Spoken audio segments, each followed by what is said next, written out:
Yes UP छाछठ academy में आपका बहुत बहुत स्वागत है। आज हम लोकतांत्रिक राजनीति यानी लोकतांत्रिक राजनीति के महत्वपूर्ण चैप्टर नंबर 2 लोकतंत्र क्या है और लोकतंत्र क्यों पर चर्चा करेंगे। आज हम इस चैप्टर का विश्लेषण करेंगे कुछ महत्वपूर्ण पॉइंट्स के साथ। हम इस वीडियो में पार्ट 1 में 5 पॉइंट्स कवर करेंगे और वीडियो 2 में भी हम फिर इसके बाद 5 पॉइंट कवर करेंगे। तो सबसे पहला जो आपके सामने आप एनसीईआरटी की बुक को जब ओपन करेंगे तो सबसे पहला जो आपके पास पॉइंट्स आएगा वो है लोकतंत्र क्या और इसकी क्या विशेषता है। ये आपका परिचय यानी इंट्रोडक्शन में आपके साथ आएगा।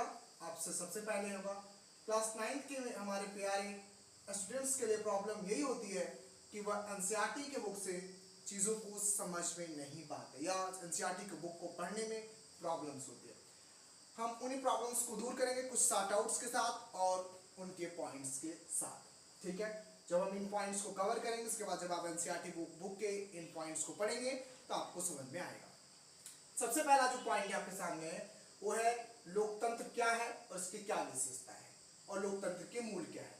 हम परिचय में पढ़ते हैं कि लोकतंत्र किसे कहते हैं, लोकतंत्र की क्या परिभाषा है, इसकी विशेषताएं क्या है और लोकतंत्र के मूल क्या है। यानी लोकतंत्र का आधार कहां से है। लोकतंत्र का आधार जनता से है। जनता ही क्या करती है, लोकतांत्रिक सरकारों का चयन करती है। जनता ही लोकतांत्रिक जो सरकारें हैं उनको क्या करती है, गद्दियों पर बैठाती है, चाहे वो मुख्यमंत्री हो, चाहे वो प्रधानमंत्री हो, चाहे वो ग्राम पंचायत का प्रधान क्यों ना हो। लोकतंत्र क्या और क्यों इस चैप्टर का प्रमुख उद्देश्य हमें लोकतंत्र के बारे में बताना है कि लोकतंत्र की बुनियादी क्या है, हमारा लोकतंत्र की परिभाषा क्या है, इसकी विशेषताएं क्या है, हम किस देश को लोकतांत्रिक कह सकते हैं, किस देशों को लोकतांत्रिक नहीं कह सकते हैं, या कुछ ऐसे देश हैं जो लोकतांत्रिक होने का दावा करते हैं और कुछ ऐसे भी लोकतांत्रिक देश हैं जो जबरन सेनाओं के बल पर लोकतांत्रिक बन चुके हैं या लोकतांत्रिक बन गए हैं। तो हम कुछ उदाहरण के साथ कुछ देशों के लोकतंत्र के बारे में समझेंगे। इसका उद्देश्य किसी भी देश के लोकतांत्रिक और गैर लोकतांत्रिक में अंतर स्पष्ट करना है। ये चैप्टर बताता है कि कौन सा देश लोकतांत्रिक है और कौन सा देश गैर लोकतांत्रिक है। यदि लोकतांत्रिक देश है तो उसकी क्या आधार है और गैर लोकतांत्रिक देश है तो वहां किसका शासन है। गैर लोकतांत्रिक शब्द का मतलब क्या होता है, गैर लोकतांत्रिक शब्द का मतलब क्या होता है। जो गैर लोकतांत्रिक देश होती है ना वहां पर प्रिंसेस का राज होता है। प्रिंसेस का राज होता है। प्रिंसेस का राज का मतलब क्या है, जैसे कि वहां पर शासक का एक पिता, शासक का एक पिता रहा। जो शासक है, जो राजा है, राजा का पुत्र जो है वो क्या बनेगा, राजा बनेगा। फिर उसका पुत्र क्या बनेगा, राजा बनेगा। यानी कहने का मतलब है कि यहां पर जो राजकुमार होंगे वही राजा बनेंगे। यानी जन्मजात यहां पर अधिकार होगा तो गैर लोकतांत्रिक अधिकार होगा, जिसका उदाहरण सऊदी अरब है। ठीक है, हम इस चैप्टर में इसके बारे में भी हम पढ़ेंगे। लोकतांत्रिक और गैर लोकतांत्रिक में अंतर स्पष्ट करेंगे। समकालीन दुनिया में लोकतंत्र ही सबसे बेहतर व्यवस्था है। कैसे, देखिए, जहां पर जनता की सुनी जाती है, जहां पर सरकार अपनी मनमानी नहीं करती है, जहां पर जनता अपने प्रतिनिधित्व को खुद बैठाती है, वहां लोकतंत्र होता है। वहां क्या होती है, एक अच्छी व्यवस्था होती है, एक अच्छा देश होता है। हम एक अच्छे देश, एक अच्छी व्यवस्था को वही कहेंगे जहां पर लोकतंत्र होगा, जहां पर जनता का सुना जाएगा, जनता के द्वारा जनता का शासन लोकतंत्र का क्या है, परिभाषा है। यानी यहां पर जहां पर जनता का शासन होगा वही हमारा क्या है, लोकतंत्र है। इस अध्याय में हम इसी पर क्या करेंगे, बात करेंगे। सबसे पहला जो आपके बुक में पॉइंट होगा, एनसीईआरटी की जो गवर्नमेंट बुक होती है उसमें से जो सबसे पहला पॉइंट आपको देखने को मिलेगा वो है लोकतंत्र क्या है। तो लोकतंत्र जनता के द्वारा जनता का चुना हुआ प्रतिनिधित्व जो शासन कर रहा है, जो व्यवस्था है, जो विधायक हैं, सांसद हैं, या जो प्रधान है वो क्या है, जनता के द्वारा चुने गए हैं, तो वही लोकतंत्र है, जो कि जनता के क्या है, सेवक हैं, जनता के कार्यकर्ता हैं। लोकतांत्रिक सरकार व गैर लोकतांत्रिक सरकार का दावा करने वाली सरकारों के बीच पहचान का पैमाना क्या है, तो पहचान का सरल पैमाना है हमारा सरकारी व्यवस्था। यानी जहां पर लोकतांत्रिक सरकार और गैर लोकतांत्रिक व्यवस्था और लोकतांत्रिक सरकार का दावा करने वाली सरकारों के बीच सरल पैमाना का अंतर यह है कि लोगों के पास सरकार चुनने का अधिकार हो, जिसके लोगों के पास यानी जनता के पास, जनता जनार्दन के पास, जनता जिसको चाहे उसको उखाड़ कर फेंक सकती है, तो वहां पर क्या है, लोगों को अपना शासक चुनने का अधिकार है, तो वो क्या है, लोकतांत्रिक सरकार है, यहाँ पे लोकतांत्रिक व्यवस्था है। अगर हम दो देशों के उदाहरण से समझे या यूं कहें हम तीन देशों के उदाहरण से समझें, तीन देशों के उदाहरण से, तीन देशों के उदाहरण से। सबसे पहला म्यांमार। म्यांमार देश की हम बात करें तो म्यांमार में सैनिक बल के द्वारा लोकतंत्र की स्थापना हुई।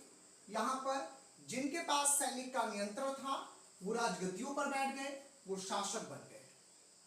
जनता को सरकार में इसमें कोई भागीदारी नहीं दी, तो क्या आप इसे लोकतंत्र मानते हैं? तो हम कहेंगे कि इसे हम लोकतंत्र नहीं मानते हैं।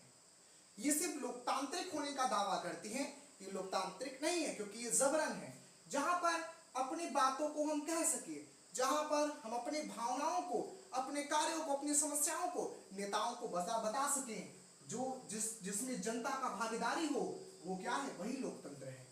जहां पर जनता का भागीदारी होगा नहीं, वहां पर निरंकुश शासक बन जाएगा। यानी ये जो है वह क्या है, निरंकुश शासक का उदाहरण है। यहाँ पर क्या है, निरंकुश शासक का उदाहरण। यहाँ पर जो शासन व्यवस्था है वह निरंकुश है। क्यों? क्योंकि यहाँ पर किसी का अंकुश नहीं है। जनता जिसके पास नियंत्रण था, जिसके पास सैनिक नियंत्रण था, जनता का नियंत्रण नहीं था, जहां पर जिसके पास सैनिक नियंत्रण था वह क्या बन गया, शासक, सरकार में भागीदारी बन गया, शासक बन गया। सऊदी अरब की बात करें तो यहाँ पर जन्मजात व्यवस्था है, यहाँ पर जन्मजात शासन व्यवस्था है। जन्मजात शासन व्यवस्था का अर्थ है कि जिसके पुत्र ने जन्म लिया, जो शासक है, जिसके पुत्र ने जन्म लिया वो क्या बनेगा, उसके बाद शासक बनेगा, उसका पुत्र शासक बनेगा। यानी यहाँ पर परिवार दर परिवार जो है शासक होंगे। तो ये क्या है, ये गैर लोकतांत्रिक का उदाहरण है, या फिर हम इसे राजतंत्र का उदाहरण भी कह सकते हैं। लोकतांत्रिक दावा करने वाली व्यवस्था और दूसरी तरफ लोकतंत्र, क्योंकि कुछ ऐसे भी देश हैं जहां पर लोकतांत्रिक व्यवस्था तो नहीं है, लेकिन वो अपने लोकतांत्रिक होने का दावा करते हैं। तो वहां पर इसका जो समझने के लिए जो हम पैमाना बना सकते हैं, कह सकते हैं कि लोकतांत्रिक दावा करने वाली जो व्यवस्थाएं वाले जो देश हैं वो लोकतांत्रिक तभी अपने आप को मान सकते हैं, या वहां पर लोकतंत्र तभी समझा जा सकता है जब वहां पर जनता का शासन हो। क्योंकि जब तक जनता का शासन नहीं होगा लोकतंत्र की स्थापना नहीं होगी। जहां पर संसद में या फिर विधानसभा में, आप संसद को भी लोकसभा कहते हैं, तो चाहे संसद के लीजिए चाहे लोकसभा के लीजिए, या हम ये कह सकते हैं कि लोकसभा या विधानसभा में जहां पर जनता की आवाज उठाई जाए, जनता के मुद्दे उठाए जाए, वही क्या है, वही लोकतंत्र जीवित है। जहां पर इनकी आवाजें नहीं उठाई जा सकती वहां पर क्या है, लोकतंत्र समाप्त हो जाता है। तो इसका उदाहरण हम समझ सकते हैं कि जैसा सरकार हम चाहते हैं वैसी सरकार बने, यही लोकतंत्र का उदाहरण है और यही इसकी सबसे महत्वपूर्ण विशेषता है। तो आई होप आप लोकतंत्र के बारे में समझ चुके होंगे। हाँ, अगला पॉइंट है हमारे पास, पाकिस्तान में जनरल परवेज, जिसका नाम पूरा था परवेज मुशर्रफ, इनका पूरा नाम था। इन्होंने क्या किया, पाकिस्तान में जनरल परवेज ने जो है अक्टूबर 1999 में सैनिक तख्तापलट की या सैनिक तख्तापलट की अगुवाई की। लोकतांत्रिक सरकार को उन्होंने उखाड़ फेंका, खुद को देश का प्रमुख कार्यकर्ता घोषित कर लिया। सन 2002 में इन्होंने एक जनमत संग्रह की स्थापना की, या कह सकते हैं कि जनमत संग्रह बनाया, संगठन बनाया इन्होंने। इसमें 5 साल के कार्यकाल को घोषित कर लिया अपने। यहाँ की जो पब्लिक मीडिया थी, यहाँ के जो मानवाधिकार संगठन थे और कुछ लोकतांत्रिक या लोकतांत्रिकता पर चर्चा करने वाले कुछ लोकतंत्र के कार्यकर्ता थे जो इसका विरोध करने लगे। धीरे धीरे करके आंतरिक विद्रोह होने लगा देश के अंदर। जनमत संग्रह को इन्होंने क्या कहा, धोखाधड़ी बताया। इसके बाद अगस्त 2002 में इन्होंने लिंक फ्रेज ऑफ ऑर्डर, एक लिंक फ्रेमवर्क ऑफ ऑर्डर की क्या किया, एक प्रकार का संवैधानिक कानून को लाया, जिसके जरिए इन्होंने संविधान को क्या किया, बदल दिया। ऑर्डर के अनुसार राष्ट्रपति और राष्ट्रीय और प्रांतीय, प्रांतीय मतलब राज्य में, राज्य की असेंबली को उन्होंने भंग कर दिया। और उसके बाद मंत्री परिषद के कामकाज के लिए एक राष्ट्रीय सुरक्षा परिषद, राष्ट्रीय सुरक्षा परिषद की निगरानी रहती थी। यानी देश में एक राष्ट्रीय सुरक्षा परिषद बनाया गया था जिसकी क्या करती थी, देश की सरकार पर, देश की सरकार कामकाज पर निगरानी रहती थी। इसके ज्यादा सदस्य फौजी अधिकारी थे, इसलिए कानून के पास भी फौजी क्या थे, ताकत थी। इसलिए कानून के पास हो जाने के बाद भी राष्ट्रीय और प्रांतीय असेंबली के लिए चुनाव कराया गया। ये सबसे पहला इस तरीके का हम कह सकते हैं कि चुनाव जो हुआ वो एक जनता के तौर पर हुआ था, जहां पर जनता को चुनने का अधिकार मिला था। इस कानून के पास हो जाने के बाद राष्ट्रीय और प्रांतीय असेंबलियों के लिए चुनाव कराए गए। इस प्रकार पाकिस्तान में चुनाव हुए और चुने हुए प्रतिनिधियों, जो चुने हुए प्रतिनिधि थे, प्रतिनिधियों को कुछ अधिकार प्रदान किया गया। लेकिन सर्वोच्च सत्ता जनरल के हाथ में थी, सेना के हाथ में थी अभी भी, जो कि क्या थे, मुशर्रफ के पास में ही अभी तक सेना थी। इस उदाहरण से हमें यह समझ में आता है कि पाकिस्तान में एक लोकतंत्र शासन प्रणाली का नाम तो हुआ, लेकिन लोकतंत्र की स्थापना पूर्ण रूप से नहीं हुई, क्योंकि जनता की जो आवाजें थी, जो जनता को जो चुनने का अधिकार था, जो उनके प्रतिनिधित्व मंडल थे, वो शासन प्रणालियों तक नहीं पहुंच पाए। जहां तक उन्हें पहुंचना था, उन्हें क्या मिली, सत्ता तो मिली लेकिन अधिकार नहीं मिले। और अधिकार, जब उनके पास अधिकार नहीं थे तो वह क्या कर पाए, वो जनता की आवाज नहीं उठा पाए, जनता के प्रति काम नहीं कर पाए। इस प्रकार कह सकते हैं कि जहां पर जनता के द्वारा सत्ताधारी चुने जाएंगे, जहां पर जनता के द्वारा जो है सत्ताधारी चुने जाएंगे, यहाँ पर के द्वारा जहां पर क्या चुने जाएंगे, जनता के द्वारा जहां पर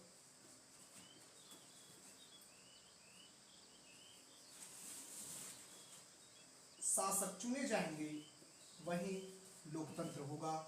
वहीं पर अगला उदाहरण चीन का। चीन की संसद को, जिसे कवांगो रेमी डाई बियाओ है, जिसे सिंपल भाषा में राष्ट्रीय जन संसद यानी एनसीपी, नेशनल पीपुल कांग्रेस कहते हैं। अगर इसका थोड़ा सा नाम आप देखेंगे तो बड़ा अजीब है, कवांगो रेमी डाई बियाओ, ठीक है, जिसको आसान भाषा में राष्ट्रीय जन संसद कहते हैं। इसे इंग्लिश में एनपीसी यानी नेशनल पीपुल्स कांग्रेस कहते हैं। 5 साल के बाद, हर 5-5 सालों में चीन में यहाँ पर चुनाव कराया जाता है। इस चुनाव के माध्यम से राष्ट्रपति का चुनाव होता है और राष्ट्रपति चुने जाते हैं। देश भर में कुल इसमें 3000 क्या है सदस्य हैं इस पार्टी के। कुछ सदस्यों का चुनाव सेना करती है। चुनाव लड़ने से पहले चीन को कम्युनिटी पार्टी से मंजूरी लेनी पड़ती है। 2002 और 3 में हुए चुनाव में सिर्फ कम्युनिटी पार्टी के सदस्यों को ही चुनाव लड़ने की अनुमति थी और सदा ही कम्युनिटी पार्टी की ही जीत होती है। इसका मतलब यह है कि चीन में यहाँ पर लोकतांत्रिक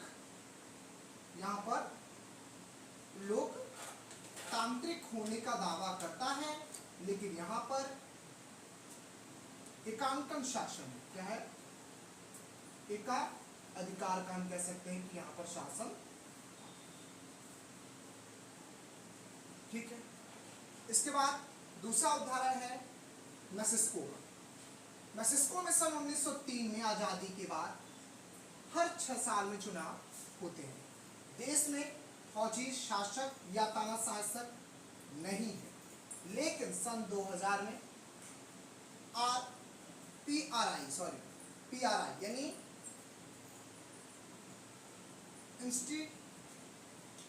इंस्टीट्यूशनल ठीक है, इंस्टीट्यूशनल रिवॉल्यूशनरी पार्टी, फिर से देखिएगा, इंस्टीट्यूशनल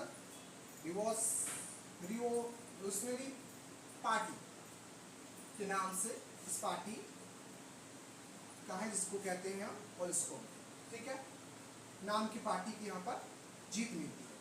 यहाँ पर विपक्ष दल चुनाव में हिस्सा तो लेते हैं, लेकिन उनकी जीत हासिल नहीं होती है, क्योंकि चुनाव में तरह तरह के हथकंडे ये पार्टी जो है पीआरआई जो है अपनाती है, ठीक है, और ये इसके लिए क्या है, विख्यात है। सरकारी दफ्तरों में शामिल कर्मचारी, स्कूल में शिक्षक तथा बच्चों के माता पिता को आरपीआई को वोट देने के लिए कहा जाता था। सन 1930 की बात हम कर रहे हैं। मीडिया भी विपक्ष दलों की आलोचना करती थी, और विपक्ष दलों की यहाँ पर विपक्ष दलों की क्या करती थी, आलोचनाएं करती थी। और इसके अलावा अन्य जैसे कि आरपीआई जिसका शासन था, जो विपक्ष दल था, जहाँ पर पक्ष दल था, यहाँ पर जो था पक्ष दल था, उस पक्ष की गतिविधियों को क्या करती थी, नजरअंदाज करती थी। कई जगह अंतिम चरण में जब मतदान होने की बारी आती थी, तो केंद्र पर से जो मतदान केंद्र थे, इसमें क्या करते थे, परिवर्तन कर दिए जाते थे, जिससे आरपीआई के खिलाफ कोई विपक्ष वोट नहीं करता था। हमने पाकिस्तान, चीन और मोलस्को जैसे देशों के उदाहरण से समझा कि लोकतंत्र में सिर्फ चुनाव होना ही काफी नहीं, काफी क्या है, निष्पक्ष चुनाव होना, क्योंकि निष्पक्ष चुनाव होगा तभी लोकतंत्र जीवित होगा। लोकतंत्र भी निष्पक्ष और स्वतंत्र चुनाव पर आधारित होना चाहिए, ताकि सत्ता में बैठे लोगों को जीत और हार का जो सामना है वो करना पड़े, या सामना करने का अवसर हमेशा बना रहे, तब जाकर लोकतंत्र जीवित रहेगा। हम इन उदाहरणों से और हमने अभी तक जितने भी पॉइंट्स को कवर किया, इसमें हमने समझा कि लोकतंत्र की महत्वता क्या है, लोकतंत्र जो है इसकी महत्वता क्या है, और किन किन देशों में लोकतंत्र को अलग अलग पैमाने पर किस तरीके से देखा गया, इसका क्या इतिहास रहा। लेकिन इन चीजों से हमें एक चीज समझ में आती है कि जो लोकतंत्र है वह सिर्फ चुनाव का ही नाम नहीं है, अपितु चुनाव के साथ साथ निष्पक्ष सत्ता का भी क्या है, चुनाव, क्योंकि जब तक निष्पक्ष नहीं होगा, जब तक हमारे जो सत्ताधारी हैं वह क्या करेंगे, जनता की आवाज को नहीं उठाएंगे, वहां पर जो चुनाव हो रहे हैं वह निष्पक्ष नहीं होंगे, जोर जबरदस्तियों से चुनाव जो जीतने की प्रक्रिया है वह समाप्त नहीं हो जाएगी, तब तक लोकतंत्र सुरक्षित नहीं होगा, या फिर लोकतंत्र की स्थापना करना मुश्किल है। हम मिलेंगे वीडियो के नेक्स्ट पार्ट में इस चैप्टर के कुछ अलग पॉइंट्स के साथ, वीडियो पार्ट 2 में। तब तक के लिए धन्यवाद, और लाइक और सब्सक्राइब जरूर करिए, और वीडियो को पूरा इन तक देखिएगा। जो ना समझ में आए उसको कमेंट बॉक्स में लिखिएगा, मैं आपको